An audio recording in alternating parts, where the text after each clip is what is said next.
પરિસ્થિતિ વચ્ચે Surat police social media પર નજર રાખી રહી છે। દેશ વિરોધી પોસ્ટ મૂકનાર લોકો સામે કાર્યવાહી કરાઈ રહી છે। દીપેનસિંહ નામના શખ્સે એક આપત્તિજનક વિડીયો મૂક્યો હતો। આતંકવાદના ગુરુ ભારતમાં જ રહેતા હોવાનો તેણે વિડીયો મૂક્યો હતો ત્યારે પ્રધાનમંત્રી અને ગૃહમંત્રીના ફોટા મૂકી તેણે આ લખાણ લખ્યું હતું। તો પોલીસે વિડીયો બનાવનારની ધરપકડ કરી તપાસ શરૂ કરી છે।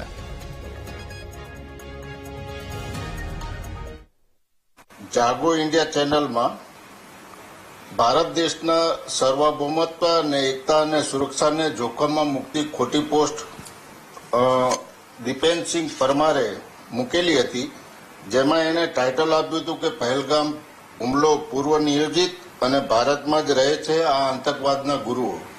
એ અનુસંધાને એણે વિડીયો પોસ્ટ કરેલો હતો, જે મીડિયાની ખોટી પોસ્ટ અપલોડ કરેલી હતી। એ અનુસંધાને અમરોલી પોલીસ સ્ટેશનમાં એના વિરુદ્ધમાં ગુનો નોંધાયો છે અને હાલમાં આરોપીને એરેસ્ટ કરવામાં આવેલ છે।